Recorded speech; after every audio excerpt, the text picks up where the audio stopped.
जब यहां पे खेती बाड़ी योग्य उत्तम भूमि थी, अच्छे संसाधन थे, प्रकृति और परमात्मा की कृपा थी, तो मानवीय सभ्यता भी यहां पे खूब फली फूली आगे बढ़ी, खूब विकसित हुई।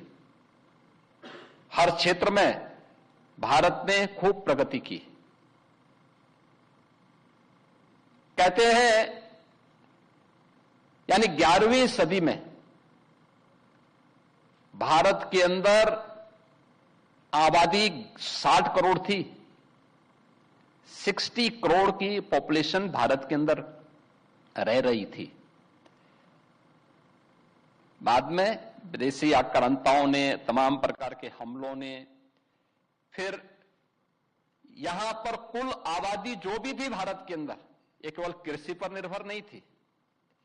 कृषि के साथ साथ लघु और कुटीर उद्योगों का भी एक बहुत अच्छा तंत्र भारत के अंदर मौजूद था। बहुत अच्छा तंत्र मौजूद था। ये दोनों मिलाकर के दुनिया को भारत की आर्थिक गतिविधियों के एक महत्वपूर्ण केंद्र के रूप में विकसित करते थे।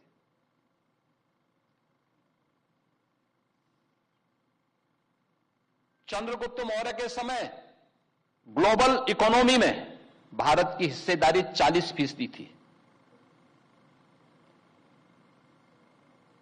11वीं सदी तक आते आते ये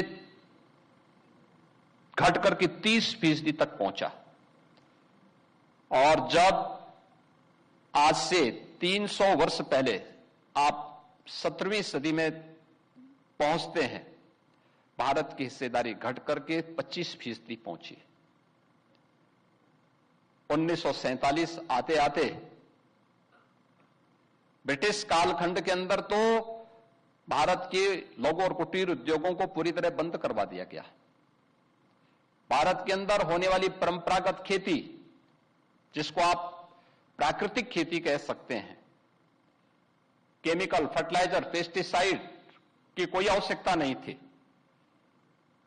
लोगों के पास उत्तम पशुधन था,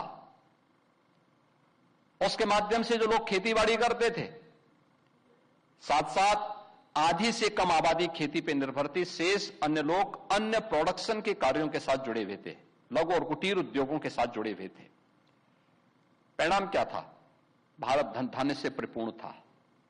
ब्रिटिशर ने खेती में फर्टिलाइजर, केमिकल, पेस्टिसाइड भारत के अंदर भेजा। एक बार, दो बार रिजल्ट उसके अच्छे आए, लेकिन बाद में उसने भारत की खेती बाड़ी को भी चौपट करना शुरू किया। उसका प्रभाव वहां भी पड़ा। लघु और कुटीर उद्योगों को यहां से लूट करके लेके गए।